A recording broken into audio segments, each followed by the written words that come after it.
Everyone, आप सभी का स्वागत है हमारे चैनल में। और आज का जो हमारा टॉपिक है वो है स्वराज पार्टी। स्वराज पार्टी एक बड़े दल के रूप में उभरा था अपने समय में, और सबसे पहला पार्टी था हमारे विधान परिषद के लिए जो चुनाव में भागीदारी हुई थी और सबसे बड़ी जीत भी हासिल करी थी इन्होंने। तो इस प्रकार पूरे घटनाक्रम को हम जानेंगे, किस प्रकार से इस पार्टी का निर्माण हुआ, इस पार्टी में कौन कौन लोग थे और कैसे चुनाव लड़ा गया। इन सभी के बारे में आज थोड़ा विस्तार से जानेंगे और समझने का प्रयास करेंगे।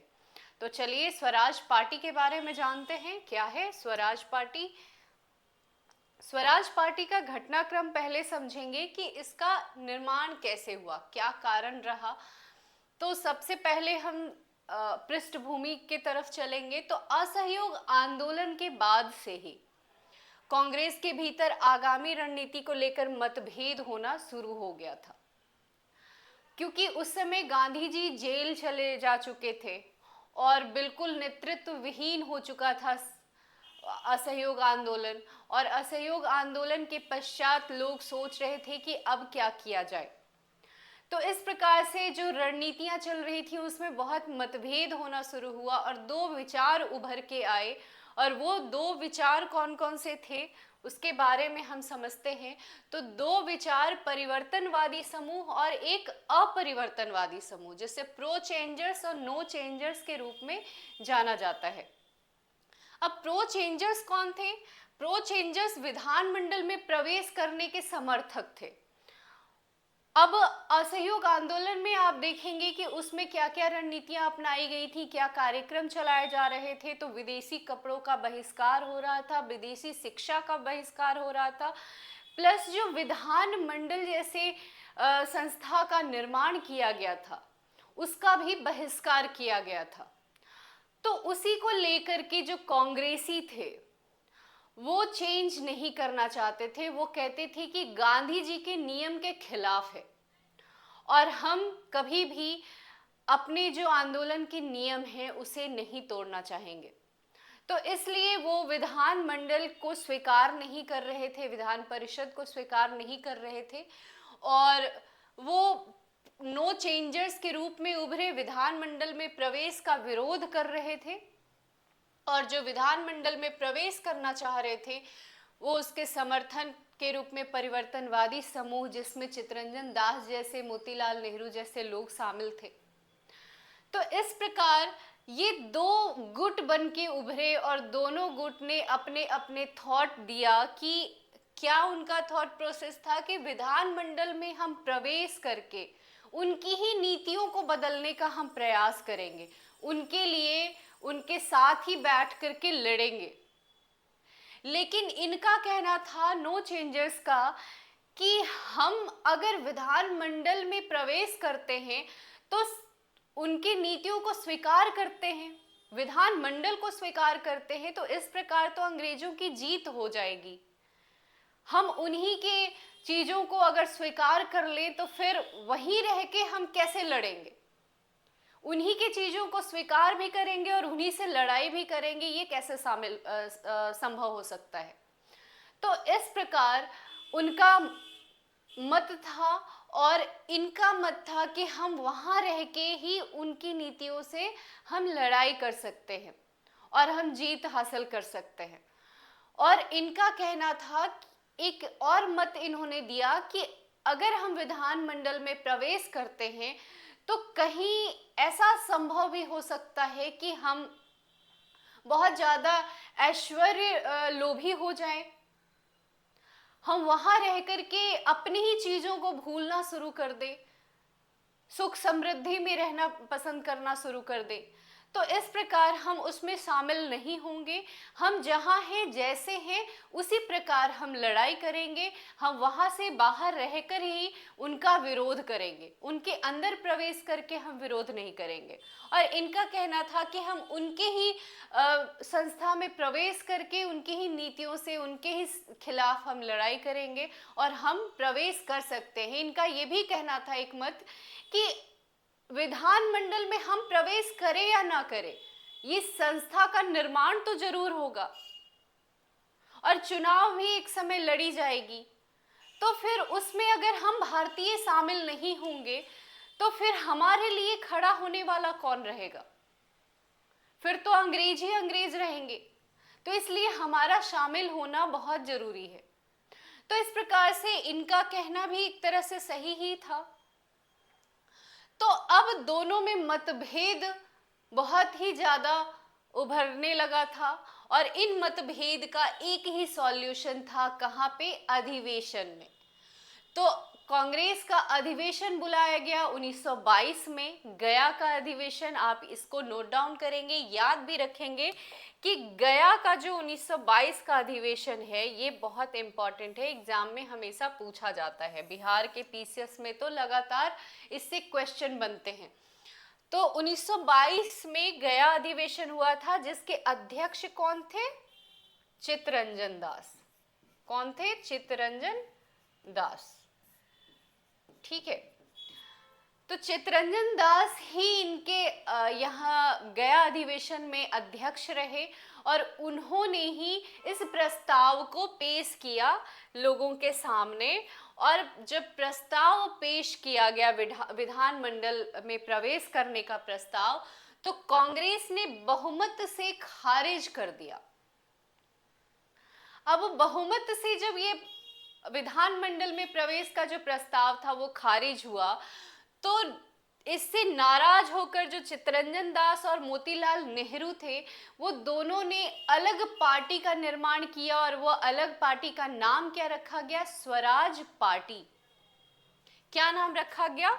स्वराज पार्टी। मोतीलाल नेहरू और सीआर दास मिलकर के दिसंबर 1922 में स्वराज पार्टी का गठन का घोषणा करते हैं। और इनका तो एक ही उद्देश्य था, विधानमंडल में शामिल होना। और इस प्रकार वो स्वराज पार्टी का निर्माण करने के पश्चात वो 1923 के चुनाव में, वो केंद्रीय विधान परिषद के चुनाव में वो भाग लेते हैं, हिस्सेदारी उनकी रहती है और भारी बहुमत से वो जीतते भी है। मध्य प्रांत में वो बहुमत से जीतते हैं, बंगाल में बड़ी पार्टी के रूप में उभर के आते हैं और यूपी में भी उनका अच्छा बोलबाला रहता है। बस मद्रास और पंजाब में उनका प्रदर्शन अच्छा नहीं रहता है। बाकी मध्य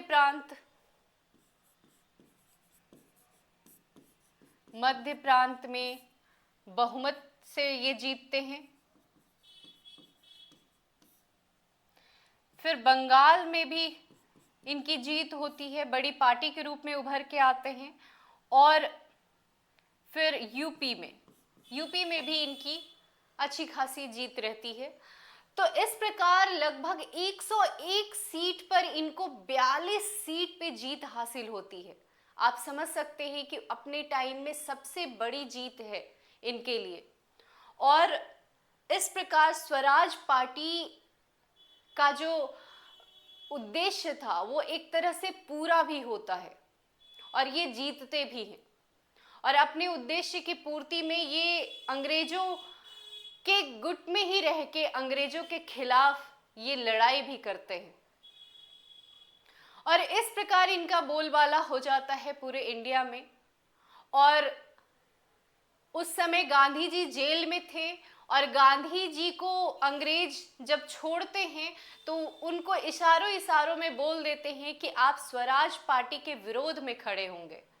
लेकिन महात्मा गांधी जब बाहर आते हैं तो स्वराज पार्टी को अपने ही कांग्रेस में शामिल कर लेते हैं और इस प्रकार एक पैक्ट होता है, गांधी दास पैक्ट। और इस प्रकार ये स्वराज पार्टी का बोलबाला, इनके योगदान के बारे में आप देखें तो बहुत ही अच्छा योगदान रहा पूरे भारत में। और ये बहुमत से जीतते भी हैं। कांग्रेस अंग्रेजों के खिलाफ इनकी लड़ाई भी रहती है। अपने जितने भी जो क्रांतिकारी लोग थे जो जेल में बंद थे उन्हें भी छुड़ाने का कार्य करते हैं। और इस प्रकार आगे इनका जो उद्देश्य है वो बढ़ता जाता है। स्वराज का भी ये मांग रखते हैं और उनके नियम कानून के खिलाफ इनकी लड़ाई चलती रहती है। और अंततः जब चित्तरंजन दास की जब मृत्यु होती है तो स्वराज पार्टी भी विलीन हो जाती है उनके साथ। तो चित्तरंजन दास की मृत्यु के पश्चात स्वराज पार्टी का अंत हो जाता है। और इस प्रकार आप एक स्वराज पार्टी के बारे में आपने सुना और इसको आप नोट कीजिए, अच्छे से याद करने का प्रयास कीजिए कैसे कैसे घटनाक्रम स्टार्ट होता है। सबसे पहले स्टार्ट कहाँ से होता है? जब असहयोग आंदोलन का अंत होता है और गांधी जी जब जेल जाते हैं, पूरे देश के लोग नेतृत्व विहीन हो जाते हैं, कांग्रेसियों के बीच में मतभेद होना शुरू हो जाता है और उसी मतभेद के परिणाम स्वरूप दो गुट उभर के आते हैं, प्रो चेंजर्स और नो चेंजर्स के रूप में, परिवर्तनवादी और अपरिवर्तनवादी। परिवर्तनवादी बोलते हैं कि विधानमंडल में हमें प्रवेश करना चाहिए ताकि हम वहीं रह के उनके खिलाफ लड़ सके, और अपरिवर्तनवादी कहते हैं कि नहीं, इसमें तो हमारा कोई उद्देश्य पूर्ति हो ही नहीं सकता क्योंकि इसका तो पूरा का पूरा अधिकार वायसराय के पास है, हम वहां जाके भी क्या करेंगे, हमें तो कोई अधिकार दिया ही नहीं जाएगा, तो फिर हम उस गुट में शामिल ही क्यों होंगे, विधानमंडल में शामिल ही क्यों होंगे, हम जहां हैं वहीं रहेंगे और वहीं रह के लड़ाई करेंगे उनके खिलाफ। तो इस प्रकार से दो गुट बनते हैं और अंततः 1922 में जब गया अधिवेशन बुलाया जाता है तो वहां के अध्यक्ष भी चित्तरंजन दास रहते हैं। इसका प्रस्ताव वो रखते हैं कि विधानमंडल में शामिल होना चाहिए और अंततः कांग्रेस बहुत बहुमत के साथ उनको खारिज कर देता है और अंततः स्वराज पार्टी का निर्माण होता है। कब? 1922 में। और दिसंबर के 1922 में मोतीलाल नेहरू और चित्तरंजन दास दोनों मिलकर के स्वराज पार्टी का निर्माण करते हैं और फिर उसके बाद भारी बहुमत से वो जीतते भी हैं। 101 सीट पे 42 सीट का उनको मिलता है और मध्य प्रांत में बहुमत से वो जीतते हैं। तो इस प्रकार से इनकी पूरी स्टोरी रही। गांधी जी भी इनको स्वीकार करते हैं।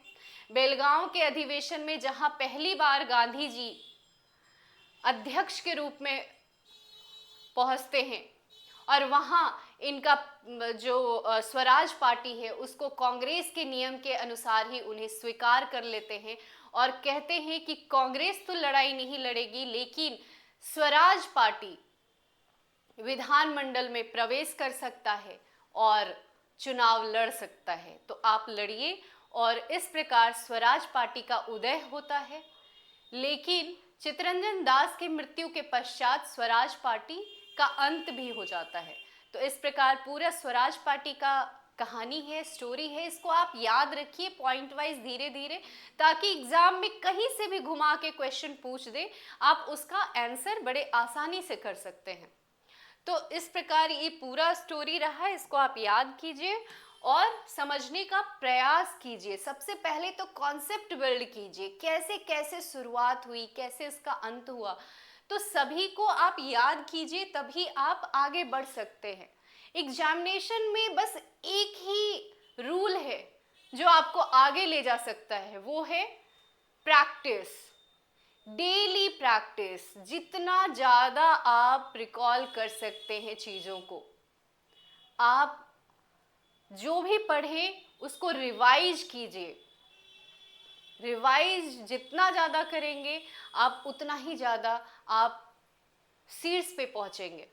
तो इसलिए जो भी पढ़े उसको रिवाइज करते रहे, पॉइंट वाइज उसको नोट डाउन करते हुए पढ़ते रहे। और इसके लिए हमने क्वेश्चन भी आपके लिए बनाया है, स्वराज पार्टी के गठन के कारकों की चर्चा करते हुए इसकी प्रमुख उपलब्धियों का उल्लेख करें। तो आप इसको आप नोट डाउन करें, लिखें और हमारे टेलीग्राम चैनल पे भेज भी सकते हैं। हमारे व्हाट्सएप ग्रुप है, उसका लिंक हम डिस्क्रिप्शन में डाल देंगे, आप उस पे आप नोट्स बना के भेजिए, मैं ज़रूर चेक करूँगी। और अगर ये वीडियो आपको पसंद आता है तो चैनल को लाइक करें, सब्सक्राइब करें। धन्यवाद।